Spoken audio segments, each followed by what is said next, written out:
অহন, আপনি উত্তরায় আছেন, বিক্ষোভকারীদের অবস্থান এবং কর্মসূচি সম্পর্কে একটু জানতে চাই। লোপা, আপনার প্রশ্নটা আমি শুনতে পারি। আপনি নিশ্চয়ই জানতে চেয়েছেন সবশেষ সেখানকার অবস্থা। শিক্ষার্থীরা এখনো অবস্থান নিয়েছেন, বিক্ষোভ তারা জানাচ্ছেন এবং তারা নানান স্লোগান দিচ্ছেন এবং স্লোগান দিয়ে তারা বলছেন ইসরায়েলি পণ্য বয়কটের কথাও তারা বলছেন। আমি দেখছিলাম অনেকে আগুন ধরিয়ে দিয়েও তারা তাদের বিক্ষোভ যে কার্যক্রম সেটি তারা চালাচ্ছিলেন এবং বিএনএস সেন্টারে সকাল থেকেই, বিশেষ করে 11টার পর থেকে আমি দেখেছি শত শত শিক্ষার্থীদের সঙ্গে যারা পেশাজীবী রয়েছেন তারাও কিন্তু সেখানে অবস্থান নিয়েছেন এবং এইসব শিক্ষার্থীদের একটি অংশ আমরা দেখেছি ইতিমধ্যেই তারা ফিরে গেছেন এবং সড়কটি যেহেতু একেবারে বন্ধ হয়ে গেছিল ঘণ্টাখানেকের জন্য, সেই কারণে আশেপাশে দুর্ভোগও কিছুটা তৈরি হয়েছে। পুলিশ এসে সড়কে একটি পাশ খুলে দিয়েছে, সেই দিক দিয়ে যান চলাচল করছে। অপর পাশটি একেবারে বন্ধ রয়েছে, শিক্ষার্থীরা স্লোগান দিচ্ছেন। আমি যেমনটি বলছিলাম, সেই ইসরায়েলি পণ্য বয়কট করার কথা বলছেন, বিশেষ করে সরকারের পক্ষ থেকে কোনোভাবে সেটি বয়কট করা যায় কিনা এবং সেটি একটি নির্দেশনা দেওয়া যায় কিনা সাধারণ জনগণের জন্য, সে কথা তারা বলছিলেন।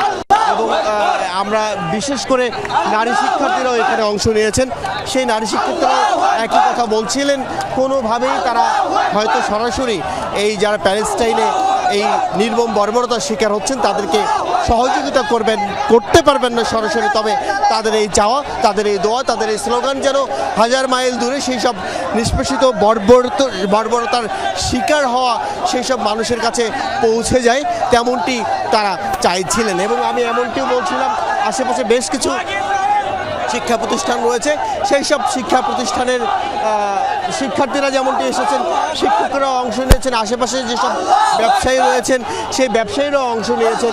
নারী শিক্ষার্থীরা, ড্যাফোডিল ইউনিভার্সিটির শিক্ষার্থীরাও আমি দেখছিলাম, যদিও আশেপাশে বিভিন্ন যারা ক্যাম্পাস রয়েছে সেই সব ক্যাম্পাসের শিক্ষার্থীরা এখানে অবস্থান নিয়েছেন এবং একটি কথাই তারা বারবার বলার চেষ্টা করছেন এবং সেটি হচ্ছে এই বর্বরতা যেন না থাকে, এই বর্বরতা যেন বন্ধ হয়ে যায়। কোনোভাবেই তারা মানতে পারছে না। তারা বলছেন সরাসরি সহযোগিতা করতে পারবে না, কিন্তু যে স্লোগান তারা দিচ্ছেন, যে আর্জি তারা জানাচ্ছিলেন, নিশ্চয়ই সেটি পৌঁছে যাবে প্যালেস্টাইনের সেই সব বর্বরতার শিকার শিশু, জনগণ, নিপীড়িত মানুষের জন্য। অহন, আপনাকে ধন্যবাদ আমাদের সাথে যোগ দেওয়ার জন্য। এবার ঢাকা বিশ্ববিদ্যালয় এলাকায় যেতে চাই, সেখানে আছেন তানভীর মৌসুম। তানভীর, বিক্ষোভ এখনো চলছে কিনা, কি বলছেন শিক্ষার্থীরা? লোপা, বিক্ষোভ এখনো চলমান এবং আগের চাইতে আরও বেশি জনসমাগম এবং আরও বেশি তীব্র আকার ধারণ করেছে সেটি। এই যে আমরা রাজু ভাস্কর্যের সামনে আছি, আমরা একটু রাজু ভাস্কর্যের অবস্থাটি দেখাতে চাই যে সেখানে আসলে কি পরিমাণ জনসমাগম এবং কি পরিমাণে লোকজন হচ্ছে। এবং এখানে আমি একটা জিনিস উল্লেখ করতে চাই যে আসলে এই যে মানুষজনের যে স্বতঃস্ফূর্ত অংশগ্রহণ, সে সীমাহীন নিষ্ঠুরতা ইসরায়েলি ফোর্স দেখাচ্ছে, সেটির জন্য সারা দেশেই কিন্তু নো ক্লাস নো ওয়ার্ক কর্মসূচি চলছে, যেটির একটি অংশ হিসেবে আমরা দেখতে পাচ্ছি যে রাজু ভাস্কর্যের সামনে এত বিশাল একটি বিক্ষোভ এবং যেখানে শুধু শিক্ষার্থীরাই নন, ছাত্ররাই নন, আরও অনেকেই এসে উপস্থিত হয়েছেন। মেডিকেলের যেসব ছাত্রছাত্রীরা রয়েছেন এবং অন্যান্য যে সকল কর্মচারী বৃন্দ রয়েছেন তারাও এসেছেন। এবং আমরা এই যে পুরো জায়গাটি থেকে এই রাস্তার চারধারে আমরা দেখেছি আসলে প্রচুর পরিমাণ মানুষ আসলে ফিলিস্তিনের সাথে সংহতি জানানোর জন্য এসেছেন এবং তারা এই ফিলিস্তিনের পতাকা হাতে, তারা এই ফিলিস্তিনের পতাকা কপালের সাথে বেঁধে এবং অনেকে কাঁধের মধ্যে গলায় কেফায়া জড়িয়ে কিন্তু তারা ফিলিস্তিনের সাথে সংহতি প্রকাশ করছেন। এই যে এই সীমাহীন নিষ্ঠুরতাটি চলছে, সেই চলমান যে নিষ্ঠুরতা।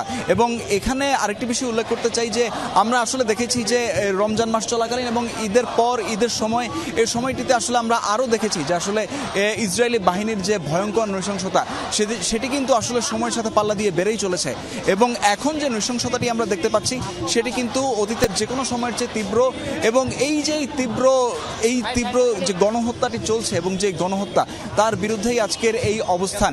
এবং এখানে আমরা দেখেছি যে শাহবাগ থেকে, কারওয়ান বাজার থেকে, বিভিন্ন জায়গা থেকে এবং রাজধানীর বিভিন্ন জায়গায় যেরকম বিক্ষোভ সমাবেশ হচ্ছে, সেরকম যেহেতু রাজু ভাস্কর্যকে এই রাজধানী ঢাকার একটি কেন্দ্রবিন্দু হিসেবে ধরা যেতে পারে, সেই কেন্দ্রবিন্দুতেও কিন্তু আমরা দেখেছি যে আসলে কি পরিমাণ মানুষ বিভিন্ন জায়গা থেকে চলে আসছেন। এবং এখানে আরেকটি বিষয় উল্লেখ করতে চাই যে বহু দূর দূরান্ত থেকেও কিন্তু মানুষ আসছেন। কারওয়ান বাজার, শাহবাগে আমরা দেখেছি অনেক মানুষ পায়ে হেঁটে এসেছেন শুধুমাত্র এই যে রাজু ভাস্কর্যের যে বিক্ষোভটি, সেই বিক্ষোভে যোগ দেওয়ার জন্য। লোপা, আপনাকে ধন্যবাদ আমাদের সাথে যোগ দেওয়ার জন্য তানভীর।